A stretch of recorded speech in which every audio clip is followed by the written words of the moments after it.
কোনো হল সে মেসেজটা ঠিকমতো রিড করতে পারে নাই, ফলে কিছু ছাত্রছাত্রী মনোনয়ন ফর্ম সংগ্রহ করতে পারে নাই সময় মতো।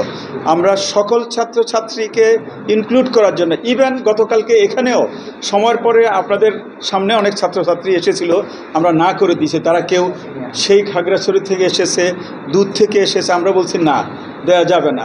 পরে আমরা রাত্রে কমিশন বৈঠক করে আমরা সিদ্ধান্ত নিয়েছি, যেহেতু এটা ছাত্রছাত্রীদের দীর্ঘদিনের প্রত্যাশা, ডাকসু তারা ইলেকশন করতে চায়, আমরা আমাদের মূল তফসিলের যে ডেডলাইনগুলো কোনো চেঞ্জ না করে আমাদের হাতে যতটুকু ফ্লেক্সিবল হওয়ার ক্ষমতা আছে সে অনুযায়ী আমরা একদিন বাড়িয়ে মনোনয়নপত্র বিতরণের সিদ্ধান্ত নিয়েছি।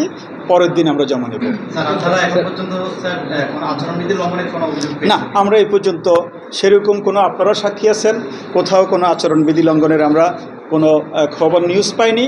গতকালকে যেটা আপনারা দেখেছেন আমরা শোনার সাথে সাথে, সেটা তাও আবার লবিতে, আমাদের রুমের ভিতরে না, হ্যাঁ, একটা গ্রুপ হয়তো মিছিল করতেছিল, সাথে সাথে এসে তাদেরকে সতর্ক করে দিয়েছে, থেমে গেছে। আমাদের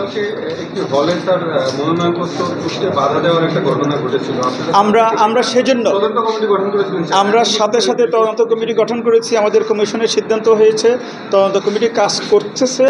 আমরা চেয়েছি, আমরা আশা করতেছিলাম আমরা এই বিকেলের ভিতরে পাবো, আমরা এখনও পাইনি রিপোর্টটা পাইলে সাথে সাথে আপনাদেরকে জানিয়ে দেবো। একটা অভিযোগ ছিল জুলিয়াস সিজার এবং শিবিরের তারা প্রার্থীরা বাতিল নিয়ে একটা অভিযোগ, এইটা নিয়ে আসলে আপনাদের না, আমরা স্বাক্ষর ছাড়া একটা অভিযোগ তারা জমা রেখে গেছে, কিন্তু কার কাছে করছে অভিযোগটা সেটা সেখানে ক্লিয়ার ছিল না, আমরা দেখেছি, সেটা আমরা পরে দেখব। না, আমরা এটা নিয়ে আর কথা বলার দরকার নাই, আমরা সেটা পরে দেখব। আজকে